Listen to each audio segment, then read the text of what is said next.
सांगतात. श्री वैभव Ramchandra Patil x deputy sarpanch येळावी, तसेच ते प्रगतशील बागायतदार सामाजिक कार्यकर्ते आहेत. तसेच ते आपल्या शाळेला कळत न कळत भरपूर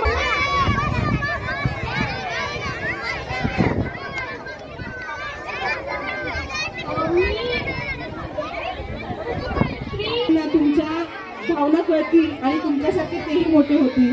तर मी प्लीज विनंती करते की तुम्ही सर 2 शब्द बोला.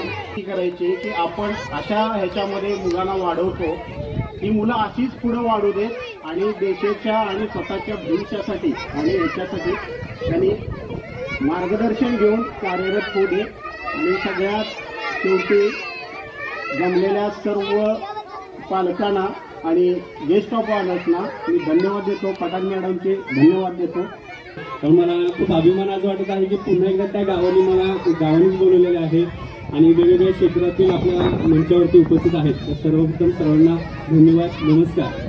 आणि ज्या नावातच टॅलेंट आहे तर नक्कीच आपल्या शाळेतील मुलं टॅलेंट आहेतच. मी तुमच्या शाळेचा रिझल्ट खूप ऐकून आहे, मुलांबद्दल ऐकून आहे, पालकांच्या प्रतिक्रिया सुद्धा माझ्याकडे येतात. कारण मी पलूसमध्ये अकॅडमी चालवतो, वेगवेगळ्या क्षेत्रातील आणि बरेचसे पालक प्रत्येक स्कूलचे माझ्याकडे येतात आणि प्रत्येक स्कूलबद्दल थोडासा फीडबॅक पण देतात की कशा पद्धतीने मुलं कुठे घडता येतात.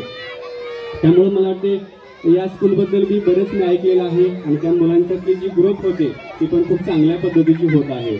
तर आज स्पर्धेचं युग आहे, मुलं लक्ष देत आहेत किंवा काहीतरी विचारत आहेत आणि त्याची मानसिकता होणार आहे की मी स्कूलमध्ये लक्ष दिलं पाहिजे. आणि ह्या काळाच्या दृष्टीने खूप महत्त्वाचं आहे.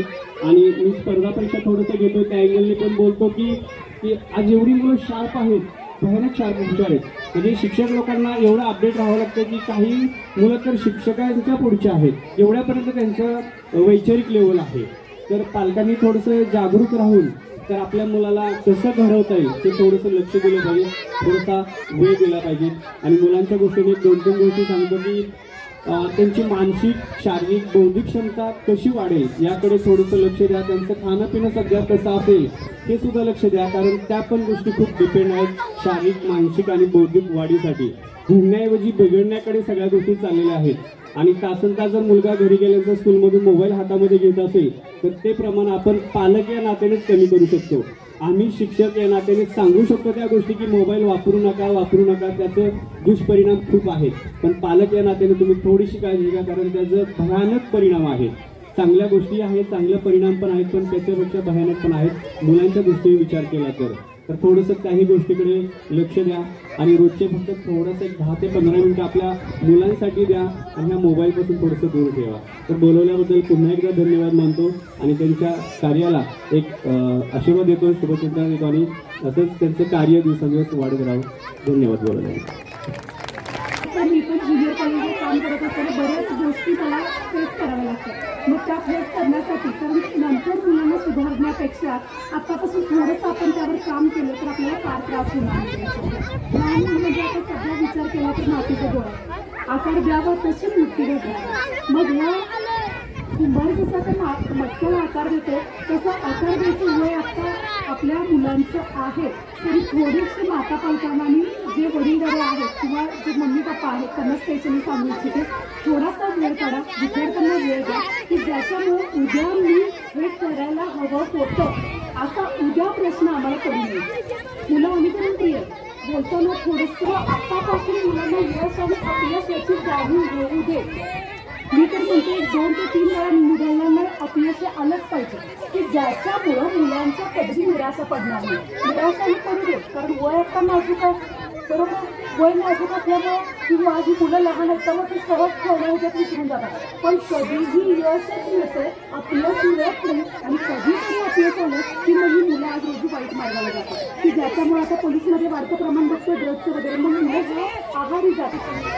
पठाण मॅडम आणि आमचा परिचय जवळजवळ 10 ते 12 वर्षाचा. ज्यावेळेला याळीमध्ये एक संस्था निघाली, लहान मुलांच्यासाठी एक संस्था निघाली, त्याच्यामध्ये पठाण मॅडम सुरुवातीला मला वाटतं 2009-10चा काळ असेल की त्या 9-10च्या काळामध्ये सुरुवातीला पठाण मॅडम शिक्षिका म्हणून आल्या. त्यानंतर त्यांचं BEd झालं किंवा त्यानंतर त्यांनी परत बुर्लीमध्ये काय काळ काम केलं, पोलीसमध्ये काय काळ काम केलं आणि त्यांच्या कामाचा एकंदरीत अनुभव जर बघितला, आजही जर त्यांच्या आजही आपल्या समोर जमलेली जी मुलं बघितली, रणजितजी मुलं बघितली, त्यांच्यावरच सहजीव होऊन गेलं की खरोखर त्यांच्या अनुभवाचा आपल्या गावाला, यावेळीसारख्या गावाला अजून फायदा मिळाला.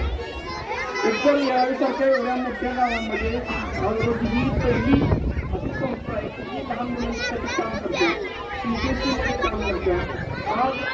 आजपर्यंत असा अनुभव आपला होता की आपल्या मुलांना आपल्याला परिणामी शिक्षणासाठी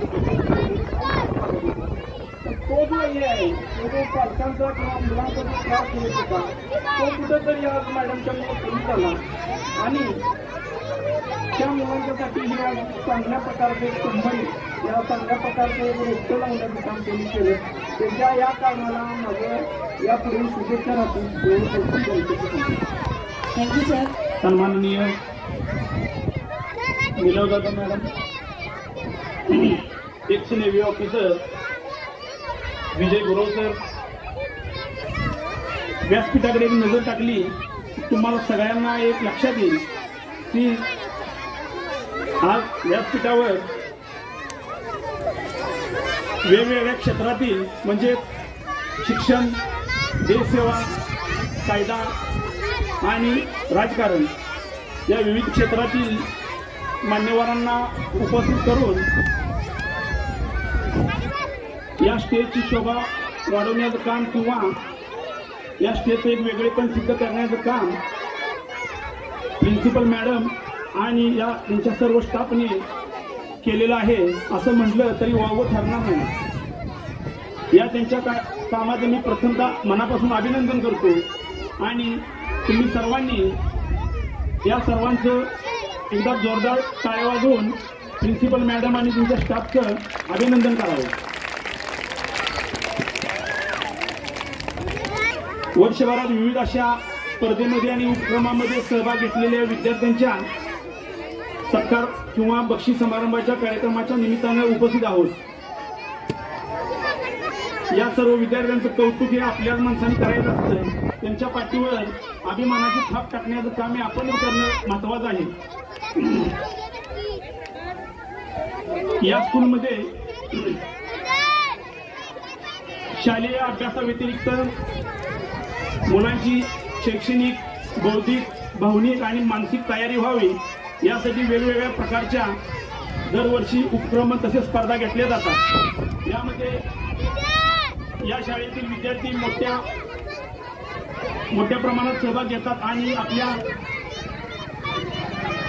अंगभूत कलेने मोठ्या प्रमाणात यशस्वी होतात. या सर्वांचा सत्कार समारंभ आहे किंवा बक्षीस समारंभ करण्यात येत आहे. याचं प्रमुख कारण म्हणजे ज्या विद्यार्थ्यांचं या स्पर्धेमध्ये यश मिळवलं आहे त्या सर्वांना बक्षीस वितरण करणे म्हणजे ज्या मुलांचा नंबर मिळाला नाही किंवा जे विद्यार्थी सहभागी झालेले नाहीत त्यांना एक प्रेरणा मिळावी यासाठी हा कार्यक्रम घेणं गरजेचं असतं.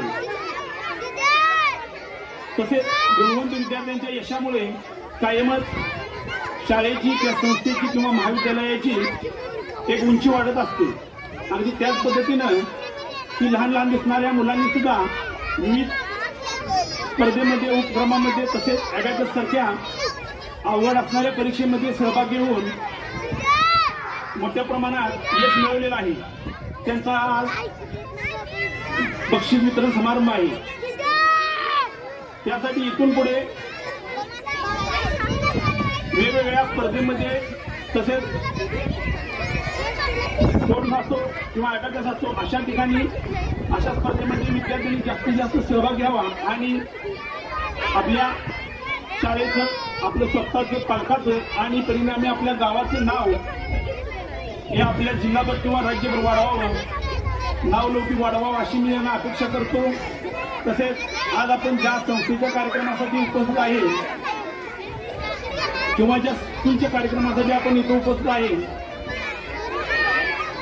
त्यांच्याबद्दल बोलायचं म्हटलं तर एवढं मोठं गाव असताना पंचक्रोशीतील इंग्लिश मीडियम स्कूलमध्ये आपल्या गावातील ज्यांना इंग्लिश मीडियममध्ये शिक्षण घ्यायचं आहे अशा विद्यार्थ्यांना दळणवळणाची सोय नसताना सुद्धा गेल्या 3-4 वर्षापूर्वी बराच खडतर प्रवास करून जावं लागत होतं किंवा ज्यांची सोय नव्हती त्या सर्वांना या इंग्लिश मिडियम शिक्षणापासून मुकावं लागत होतं. परंतु पठाण सर असतील किंवा पठाण मॅडम असतील यांनी कोणताही राजकीय पाठिंबा आर्थिक पाठिंबा नसताना अतिशय जिद्दीनं एक KFC टॅलेंट नावाचं एक रोपटे लावलं. त्या रोपट्याची जी काही भरमसाठ वाढ आहे ती आपण बघत आहात. परंतु येणाऱ्या काळात या रोपट्याचा महाकाय विशाल वृक्ष व्हावा अशी मी एक ईश्वरचरणी प्रार्थना करतो. तसेच आज मला इथं प्रमुख पाहुणा म्हणून बोलवलं, मला बोलण्याची संयोजकांनी संधी उपलब्ध करून दिली याबद्दल मी त्यांचं मनापासून आभार मानतो. आणि इतर समोर बसलेल्या सर्व विद्यार्थ्यांना ज्यांना पारितोषिक मिळणार नाही तसेच ज्यांना पारितोषिक मिळालेलं नाही या सर्वांना त्यांच्या पुढील शैक्षणिक वाटचालीसाठी मी मनापासून शुभेच्छा देतो आणि माझे 2 शब्द थांबवतो. धन्यवाद. जय हिंद, जय महाराष्ट्र.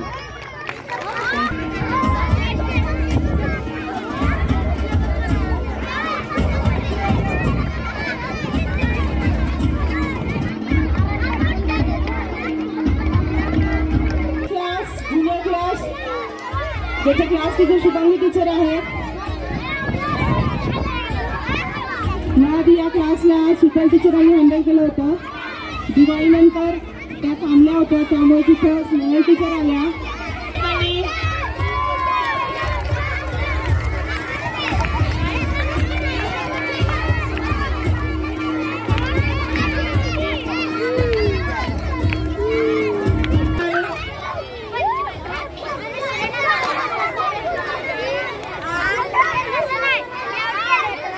स्टार्टअप स्नेहल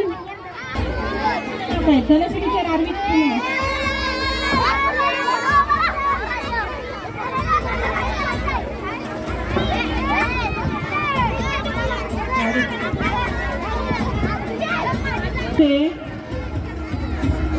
ज्यांनी छानपैकी अशी सजावट केली होती त्यांचे बक्षीस आम्ही आजच अनाऊन्स करतोय.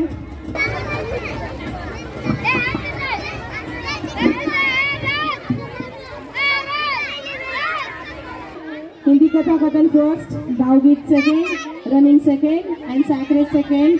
Prajwal Pravin Manshe second in best out of west, third in Rakhi making. My genius class, really they are very genius. They are our first batch in. Sir तुम्ही सांगितल्याप्रमाणे आमचं ओपनिंग 2 ऑक्टोबर 2021ला झालं आणि ह्या पालकांनी आमच्यावर खूप विश्वास दाखवला. त्याच्या बरोबरीने लगेच आमच्यावर सेकंड स्टँडर्डच्या पालकांनी विश्वास दाखवला, फर्स्ट स्टँडर्डच्या पालकांनी विश्वास दाखवला. अशी ही आमची पहिली 3 क्लासची बॅच होती आणि त्याला कंटिन्यू करत आमच्या सगळ्या पालकांनी आमच्यावर जो विश्वास दाखवला त्याचा आज फळ आमच्या समोर आहे आणि आपण सगळं पाहताय. त्यामुळे सगळ्यांनी स्वतः म्हणजे माझ्या पालकांसाठी टाळ्या वाजवायच्या आहेत. खरंच येळावी गावातले टॅलेंट सर कमी नाही आहे, टॅलेंट हे खूप आहे. फक्त हे टॅलेंट शोधायला पाहिजे आणि शोधून त्याला त्याच्या ठिकाणी पोचवायला पाहिजे.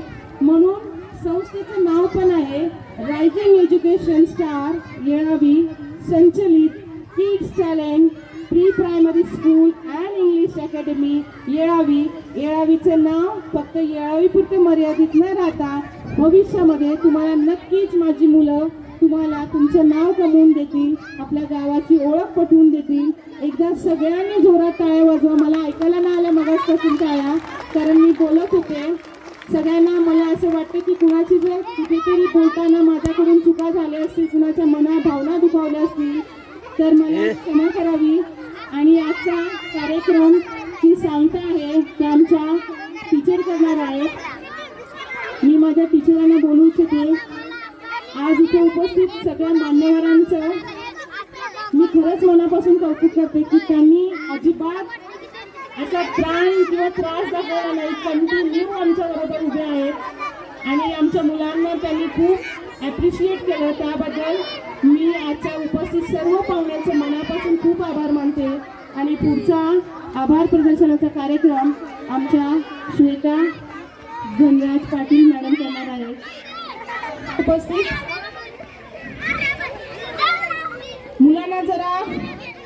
जवळ बोलून घ्या, मस्ती करतात मुलं.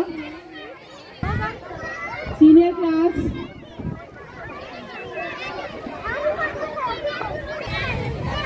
वेदांत विजय माई,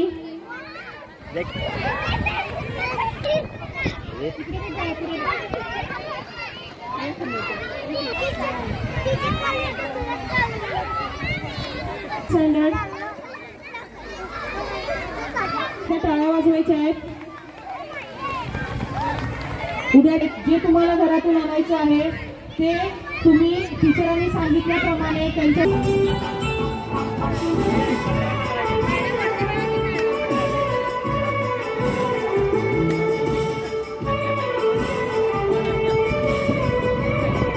मनपूर्वक आभार मानते.